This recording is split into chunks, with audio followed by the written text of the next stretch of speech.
गिरे हुए स्टॉक को बाय करने हैं। रूल नंबर 1 बस ये अपने अपने अपने दिमाग में डाल लीजिए।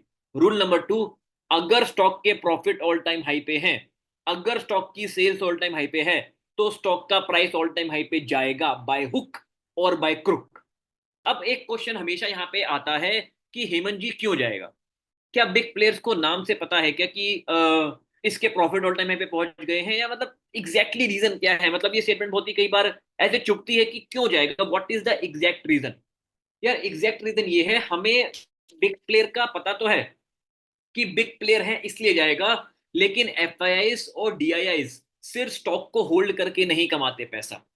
एफआईआई तो डीआईएस की एक सोर्स ऑफ अर्निंग और होती है, जिसको हम कहते हैं एक्सपेंस रेशियो। कितने लोगों को पता है एक्सपेंस रेशियो से भी एफआईआई तो डीआईएस मेजर पैसा कमाते हैं? एफआईआई और डीआईआईस जितना भी पैसा मार्केट में डाल के रखते हैं, वो उनका खुद का नहीं होता है, वो पैसा रिटेलर्स का, आप लोगों का लिया हुआ होता है। अब एक बात सोच के चलिए, आप ध्यान से इस क्वेश्चन को ना ध्यान से समझना। रिलायंस 20 लाख करोड़ की कंपनी है। कितने की? 20 लाख करोड़ की कंपनी है रिलायंस। आ जाइए नीचे। 20 लाख करोड़ में से एफआईआईस और डीआईआईस का कंबाइंड स्टेक कितना है? राउंड ऑफ कर लेते हैं यार, मोटा मोटा 40%। तो 20 लाख करोड़ में से 40%, 8 लाख करोड़ की होल्डिंग। 8 लाख करोड़ की होल्डिंग किसके पास है? पावरफुल प्लेयर्स के पास है। Correct answer. अब एक्सपेंस रेशियो मिनिमम कितना होता है लगभग? Any guesses? आधा परसेंट, 1% कुछ तो होता है ना?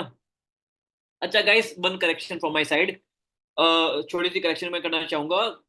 हमारे भी बिगनर भी हैं तो सब कुछ नहीं पता होता है, इट्स ओके। यार प्रोमोटर्स होते हैं कंपनी के मालिक, जिन्होंने कंपनी में पैसा इन्वेस्ट किया है डे वन से, जो कंपनी को बना रहे हैं, CEO, CFO, board of director. जैसे अंबानी की कंपनी में प्रोमोटर अंबानी की ही बाकी कंपनियां हैं, ठीक है। रिलायंस पर प्राइवेट होल्डिंग होगी, पेट्रोलियम होगी, जो भी होगी, ये सब अंबानी की ही बाकी कंपनीज हैं जो पैसा यहाँ पे इन्वेस्ट करती हैं, ठीक है। एग्जैक्टली यार, ये बड़े बड़े लोग अपने नाम पे होल्डिंग नहीं रखते हैं, अलग तरीके से करते हैं, ठीक है। तो प्रोमोटर्स होते हैं कंपनी के मालिक। एफआईआईज होते हैं वो बिग प्लेयर्स जिन्होंने बाहर का पैसा उठा के इंडिया में आके इन्वेस्ट कर रहे हैं। मतलब हमारे लिए एफआईआई होंगे चाइना के इन्वेस्टर्स, यूरोप के इन्वेस्टर, ब्राजील के इन्वेस्टर, यूके के इन्वेस्टर, पाकिस्तान के इन्वेस्टर, सॉरी पाकिस्तान के इन्वेस्टर नहीं हो सकते हैं, ठीक है, कहीं के भी इन्वेस्टर होंगे। पूरे वर्ल्ड में से कहीं के भी अगर इंडिया के बाहर का पैसा भारत में आ रहा है, तो वो पैसा कहलाएगा एफआईआई, मतलब फॉरेन इंस्टीट्यूशनल इन्वेस्टर। सिमिलरली जब इंडिया का पैसा बाहर इन्वेस्ट होता है, तो यूएस के लिए हम एफआईआई हैं, चाइना के लिए हम एफआईआई हैं, ब्राजील के लिए, रशिया के लिए हम एफआईआई हैं, ठीक है। डीआईआईस डीआईआईस होते हैं इंडिया के ही पावरफुल प्लेयर्स, इंडिया के ही म्यूचुअल फंड, हेज फंड, जिन्होंने इंडिया का ही पैसा इंडिया में इन्वेस्ट कर रहे हैं। जैसे एचडीएफसी इंडेक्स फंड हो गया, फ्लेक्सी कैप फंड हो गए, जितने भी म्यूचुअल फंड का आप नाम सुनते हो, दे आर ऑल डीआईआईस। सारे एफआईआई बेयर मिनिमम 2 से 3% एक्सपेंस रेशियो चार्ज करते हैं। एंड म्यूचुअल फंड की एक्सपेंस रेशियो अलग अलग होती है, लेकिन मैं राउंड ऑफ क्यूमुलेटिव 1% मान लूंगा एक्सपेंस रेशियो आपके लिए। कि अब एक्सपेंस रेशियो किस पे चार्ज होती है? अगर रिलायंस की वैल्यूएशन अभी 20 लाख करोड़ रुपए है, तो एक्सपेंस रेशियो हर दिन आपके पैसे की जितना एयूएम होगा ना, जितनी कीमत होगी, उसका 1% डिवाइड बाय 365, इस तरीके से वो चार्ज कर लेते हैं एक्सपेंस रेशियो। तो अगर रिलायंस की वैल्यूएशन मान लो पूरे एक साल 20 लाख करोड़ रुपए रही, उनमें एफआईआई तो डीआईएस की कितनी होल्डिंग हुई? 40%, मतलब 8 लाख करोड़ रुपए की होल्डिंग। 8 लाख करोड़ का 1% कितना होता है? क्योंकि expense ratio is always charge on AUM, asset under management. बताइए 8 लाख करोड़ का 1% कितना होता है? चैट ओपन है, आप आंसर दोगे, मैं नहीं। 8,000 करोड़ रुपए, यस एब्सोल्युटली, $1 बिलियन। मतलब एफआईआईस और डीआईआईस रिलायंस से हर साल 8,000 करोड़ रुपए कमाएंगे, रिलायंस को बस यहीं पे रख के, बस यहीं पे, बस इसको हिलने नहीं देना।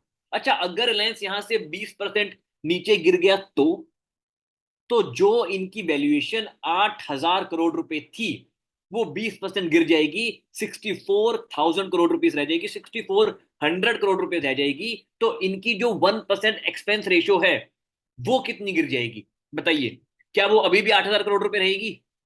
एक्सपेंस रेशियो कितनी रहेगी? जो एयूएम 8 लाख करोड़ रुपए था, वो एयूएम 20% गिर गया, तो एक्सपेंस रेशियो की अर्निंग भी 20% गिर जाएगी। तो इनको कितने रुपए का चाटा पड़ा है? बिग प्लेयर्स को, फंड मैनेजर को, पावरफुल प्लेयर्स को रिलायंस के डाउन आने की वजह से 1600 करोड़ रुपए का लॉस हो रहा है every year. This is the reason. जब मैं कहता हूं ना पावरफुल लोगों की होल्डिंग ज्यादा होनी चाहिए, वो इसीलिए है कि वो स्टॉक के ऊपर जाने पे तो कमाएंगे, वो अलग है, ऊपर रख के भी कमाएंगे, क्योंकि उन्हें एक्सपेंस रेशियो से भी पैसे कमाने हैं। इसीलिए हम इसको काफी ज्यादा महत्वता देते हैं कि पब्लिक की होल्डिंग जितनी कम हो उतना अच्छा। मोटा मोटा 30% से कम होनी चाहिए, बाकी ओवरऑल बेसिस पे जितनी कम हो उतना अच्छा। क्योंकि स्टॉक के नीचे गिरने पे ना, विप्रो के नीचे गिरने पे, इंफोसिस के नीचे गिरने पे, टीसीएस के नीचे गिरने पे, सन टीवी के नीचे गिरने पे रिटेलर का उतना लॉस नहीं होता जितना पावरफुल पेयर्स का लॉस होता है। लेकिन रोता कौन है? रिटेलर्स।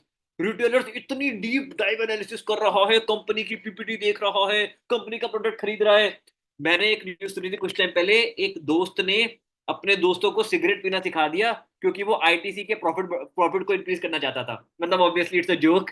लेकिन रिटेलर इस लेवल की मतलब इस लेवल के टाइम पास एनालिसिस में घुस जाता है जो जाने की जरूरत ही नहीं है यार। मोटा मोटा फंडामेंटल हम सीखेंगे, लेकिन अगर आप इतना भी इंश्योर कर लोगे ना ये स्टेटमेंट कि अगर प्रॉफिट ऑल टाइम हाई पे है, सेल्स ऑल टाइम हाई पे है, और पावरफुल लोगों की होल्डिंग भी अच्छी है, तो यार कंपनी को ऊपर जाने से कोई नहीं रोक सकता। क्योंकि जो लोग कंपनी को ऊपर लेके जाएंगे, उनका वेस्टेड इंटरेस्ट कंपनी को ऊपर लेके जाने में है। तो हेमंत एक बात बताओ, आपकी स्टेटमेंट हमें बड़ी अजीब सी लग रही है।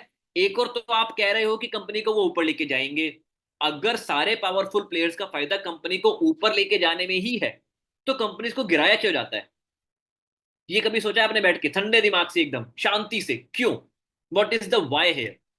अगर हर हर बंदे का फायदा, जितने भी लोगों की पब्लिक कंपनी में होल्डिंग है, सबका फायदा कंपनी को ऊपर लेके जाने में है, तो कंपनी को डाउन क्यों किया जाता है?